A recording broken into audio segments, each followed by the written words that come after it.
Guten Morgen, Freunde des Drehmoments. Und guten Morgen trifft es eigentlich ganz gut, weil wir haben im Moment 6:11 Uhr. Es ist Freitagmorgen, es ist viel zu früh, aber Showbusiness must go on oder sowas. Wir bringen heute, obwohl, lass mal Stefan gleich reden, da kommt er schon.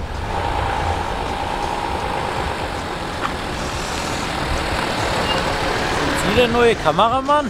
Nein, leider nicht. Aber ich habe schon ein bisschen angeteasert, was heute, wie viel Uhr es ist und direkt überraschend, was machen wir heute? Oder was hast du dabei? Unchristliche Uhrzeit heute, Alter. Unchristliche Uhrzeit.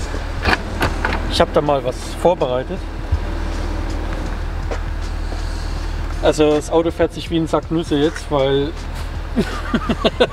keine falsche Lenkbewegung machen, aber ja, wir müssen nur geradeaus. Ja, er sitzt sicher. So, was ist das? Damenrasierer? Das Herzstück. Ja, wenn es später hell ist, können wir ein bisschen mehr drüber erzählen, aber auf jeden Fall Eisenschwein genannt.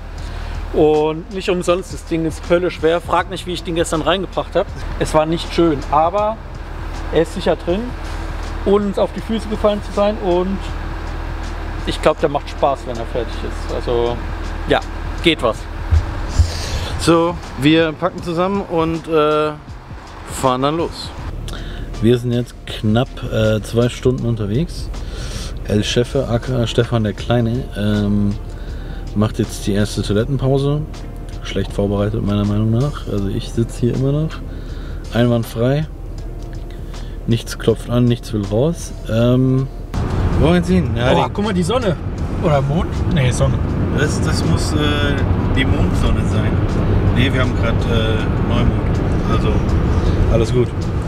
So, Stefan. Heute bin übrigens ich Kamerakind, weil DK Media leider verhindert ist. Deswegen tut mir leid für die verwackelten Aufnahmen und diese dilettantischen Schwenks. Aber wir sind heute unterwegs. Wohin, Stefan? Erzähl. Jo, wir sind auf dem Weg zu GP Power, irgendwo hinter Nürnberg, und haben im Kofferraum das Eisenschwein dabei, oder halt einen riesen Metallklotz, nämlich unseren Südafrika M3 Motor. Der wurde von allem, was da noch dran gehangen hat, befreit. Also wir bringen jetzt nur den reinen Block zu GP Power. Die gucken sich dann mal an, in welchem Zustand der ist. Weil wenn alles okay ist und Daumen hoch geht, dann wird der von GP Power nämlich komplett umgebaut, verstärkt, mit dem Ziel 500 PS zu erreichen durch Kompressor. Und wir lernen heute mal GP Power kennen, gucken mal, was die so treiben. Und ja, ich freue mich, dass es endlich weitergeht. Also wir warten im Moment noch, aktueller Stand, auf das Carbon, also dass die Karosserie fertig ist mit Carbon, weil wenn die fertig ist, geht die nämlich auch direkt zu GP Power, damit die den Motor reinhängen können, sobald der umgebaut wurde. Also es geht jetzt wirklich voran. Trotz gewissen Einschränkungen hat sich ein bisschen was verzögert, aber es geht voran. Alpina. Das sind 2,3, cool. Das ist ein alter Block, den kannst du benutzen.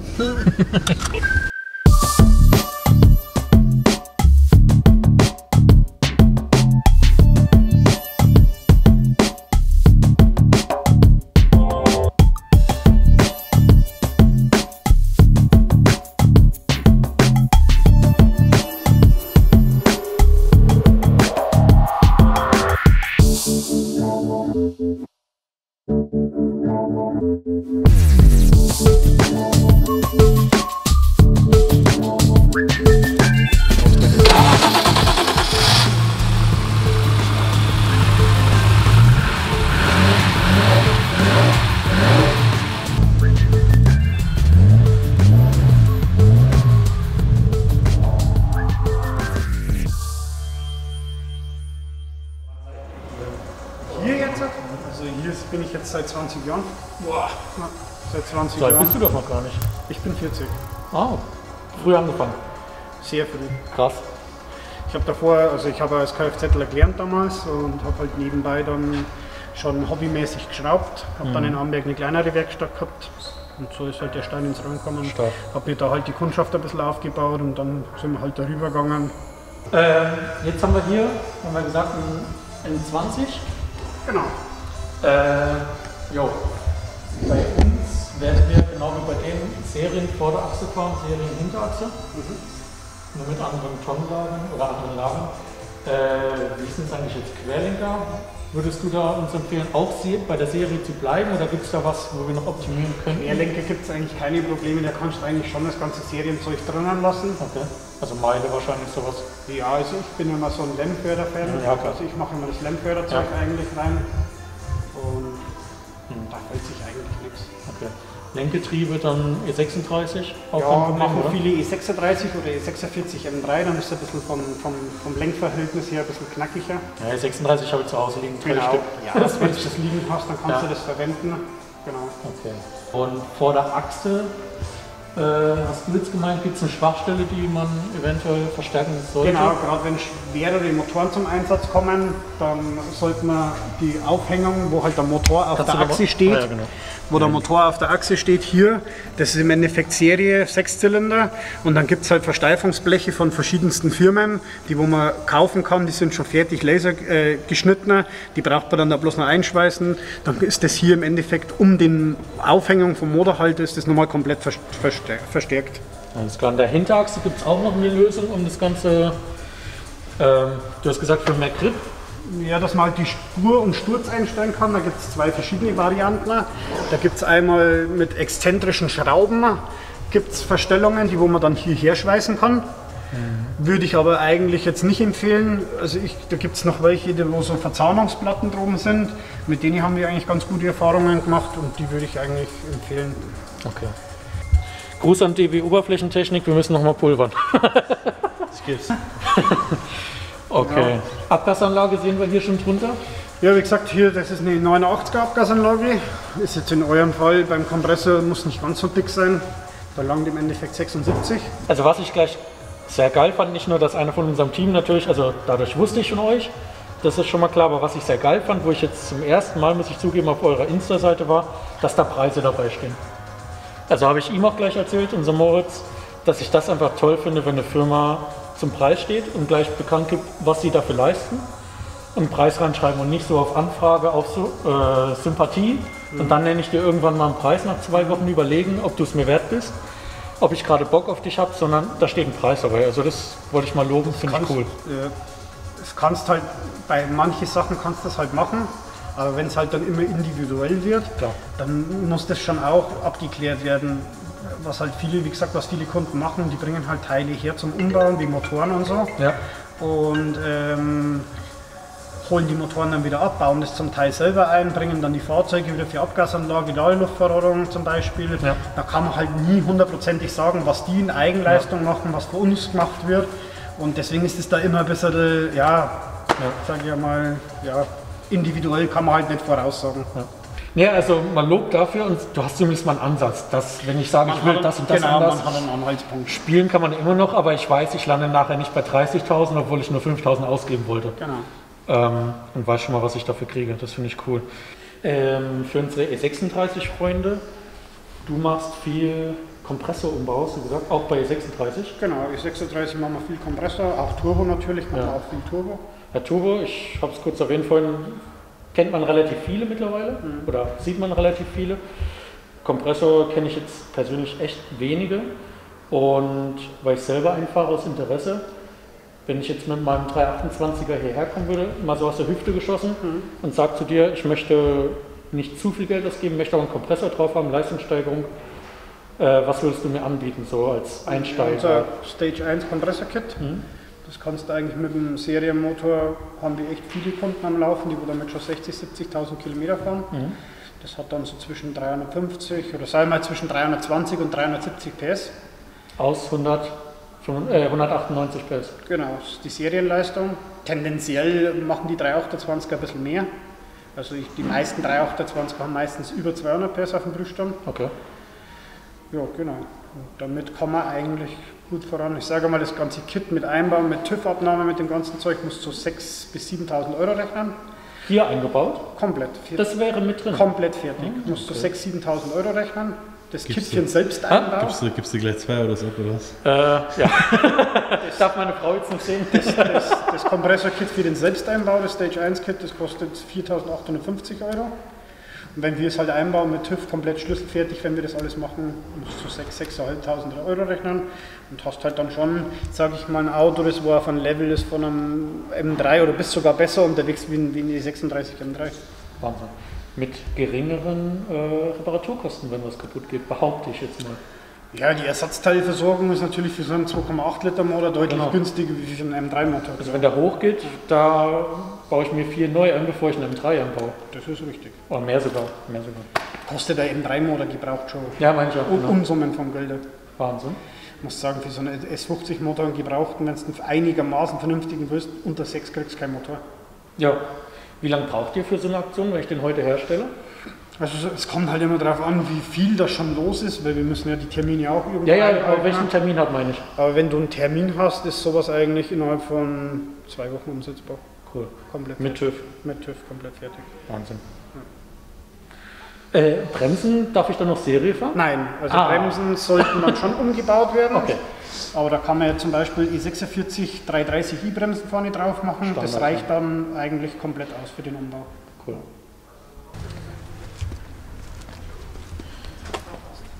Jo, da ist er. Unser 3,3 Liter M30 Motor aus Südafrika, seit 20 Jahren in irgendwelchen Hallen rumliegend. Hier haben wir noch die Alpina Motorhalter dran. Und ja, den lassen wir jetzt hier zum Überprüfen lassen und dann wird er halt direkt aufgebohrt, umgebaut und dann hoffen wir mal, dass das alles funktioniert. Motorhalter dürfen wir jetzt schon wegmachen, die werden nicht gebraucht und wir fahren gleich heim. Yeah. Ja, wir waren gerade bei GP Power, sind jetzt auf dem Heimweg. Stefan und ich sind eigentlich sehr zufrieden mit dem Ausgang dieses Gesprächs und sind auch sehr, sehr überrascht nicht überrascht, sondern sehr zufrieden mit der Professionalität und den Aussagen von Walter, dem Chef von GP Power, über die Machbarkeit unseres Vorhabens oder des E30 generell, dass zum Beispiel er eine Festigkeitsgutachten für das Chassis hat, bis 550 PS. Er uns beraten konnte, was Bremsen angeht. Er uns den Typ des Rotrex-Laders nennen konnte. Kennst du den noch? Die genaue Bezeichnung? Ja. Du? Ja. 9286. Nein, 3892. 92 war schon mal gut. Ich glaube GT... Auf jeden Fall der größte von Rotrex. Ja, der größte, den Rotrex herstellt oder anbietet. Ja, nee. Generell. Ja, auch was Platz im Motorraum betrifft zum Beispiel. Ne? Ja, er hat uns halt 3 Optionen genannt. 3 Optionen sogar, ja. Ohne jetzt irgendwie die Karosserie klein dengeln zu müssen oder was mich halt Löcher bohren. Oder mich in dem Fall stilverlust gefreut hat. Er hat gemeint 3,5 Zoll ohne Probleme drunter unter den E30, darüber habe ich mir Gedanken gemacht. Hat aber auch gleichzeitig gemeint, dass wir bei der minimalen Leistung, die wir fahren, mit 500 PS auf dem Kompressor, gar keine 3,5 Zoll brauchen. Dass es da auch 3 Zoll wahrscheinlich tun, wenn nicht sogar 2,75 Zoll Auspuffdurchmesser, und da kommen wir mehr als gut hin mit unserem Platz. Es gab keine großartigen Überraschungen, was die Finanzen angeht. Wird teuer. Ja, teuer wird's, aber nicht, dass es heißt, ja, du brauchst aber noch den Fluxkompensator, der kostet 25.000 Euro stimmt, ja. Extra. Der Rattenschwanz wird nicht so lang wahrscheinlich. Hier runter, ne? Ja. Kiste. Auf die Kiste. Wenn das funktioniert. Mal schön mal hochkant.